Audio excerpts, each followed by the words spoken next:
দফা নির্বাচনের আগে গ্রেফতার 135। এরা সকলেই দাগি অপরাধী বলে অভিযোগ। 4 জেলা থেকে গ্রেফতার করা হয়েছে। কোচবিহার, দক্ষিণ চব্বিশ পরগনা, মালদা, মুর্শিদাবাদ থেকে গ্রেফতার। এক রাতে এত গ্রেফতার নজিরবিহীন বলেই মনে করা হচ্ছে। আবারও চলে যাব, টেলিফোন লাইনে রয়েছে প্রতিনিধি অভিরূপা হাজরা। অভিরূপা, যে গ্রেফতার করা হয়েছে এই বিষয়ে আর কি জানা যাচ্ছে?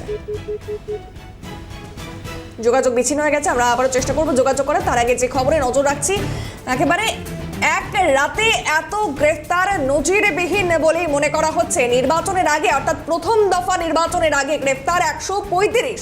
এরা সকলেই দাগি অপরাধী বলে অভিযোগ। 4 জেলা থেকে গ্রেফতার করা হয়েছে। কোচবিহার, দক্ষিণ চব্বিশ পরগনা, মালদা, মুর্শিদাবাদ। আবারও চলে যাব, টেলিফোন লাইনে রয়েছে প্রতিনিধি অভিরূপা হাজরা। অভিরূপা, 4 জেলা থেকে যে গ্রেফতার করা হয়েছে এখনো পর্যন্ত প্রথম দফা ভোটের আগে কি জানা যাচ্ছে? প্রথম দফা নির্বাচনের আগে এক রাতে প্রায় 135 জন দাগি অপরাধীকে গ্রেপ্তার করলো পুলিশ।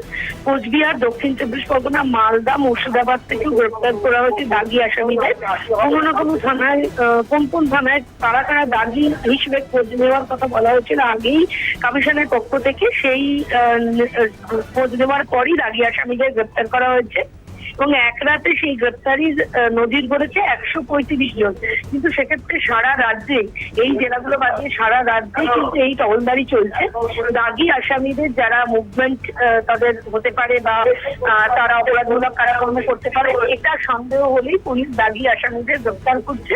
এবং প্রথম দফা নির্বাচনের আগে এই 152টি বিধানসভায় দাগি আসামিদের চিহ্নিতকরণ করার নির্দেশিকা আগেই দিয়েছিল কমিশন। এবার সেটা ফলপ্রসূ করছে পুলিশ। বেশ, ধন্যবাদ অভিরূপা।